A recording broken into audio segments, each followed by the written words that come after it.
નમસ્કાર, YNN ન્યૂઝમાં આપનું સ્વાગત છે। સમાચારમાં વાત કરીએ તો જ્યુબિલીબાગ HS રંગરેજ કપડાને કલર કરતી દુકાનમાં લાગી ભીષણ આગ, તમામ સામાન બળીને ખાક। ગરમીની શરૂઆત થતાં શહેરમાં અનેક આજના બનાવો જોવા મળ્યા હોય છે, ત્યારે વડોદરા શહેર જ્યુબિલીબાગ ખાતે આવેલ HS રંગરેજ કપડાને કલર કરતી દુકાનમાં લાગી ભીષણ આગ, તમામ સામાન બળીને ખાક થઈ ગઈ હતી।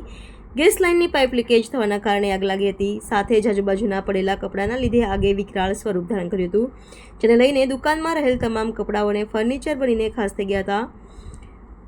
ઘટનાની જાણ ફાયર બ્રિગેડને કરવામાં આવતા ફાયર બ્રિગેડ ઘટના સ્થળે પહોંચી આગને કાબૂમાં કરી હતી। કામ કરતા કારીગરો આગ લાગતા બહાર નીકળી ગયા હતા। સદનસીબે કોઈ જાનહાનિ થયેલ નથી।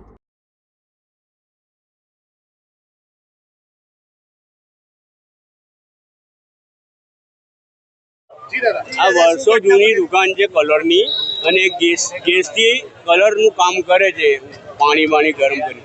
હવે વર્ષો પુરાની દુકાન છે। હવે સંજોગવશાત પેલી ટોટી ઢીલી પડી ગઈ હશે, એટલે એ નીકળી ગઈ, ગેસમાંથી નીકળી ગઈ અને ચૂલો હળગતો હતો તો એ પકડાઈ ગયો। તો ટોટી છે ને આમ લહેરાઈ, આમ આગળ પાછળ થઈ એટલે આખા દુકાનમાં પસરી ગયું।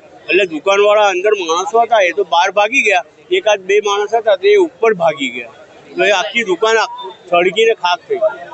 કપડાની દુકાન છે, કલરની દુકાન છે, વર્ષો જૂની છે, ના કંઈ નથી થયું। અને તરત જ બંબાવાળા આવી ગયા, સરસ કામ થઈ ગયું, વાંધો નહીં, બધું બળીને ખાક થઈ ગયું, પણ કોઈને ના ના ના, આ અમારી જ દુકાન છે, પણ અમને કોઈ તકલીફ નથી। ઇસ્માઇલભાઈ।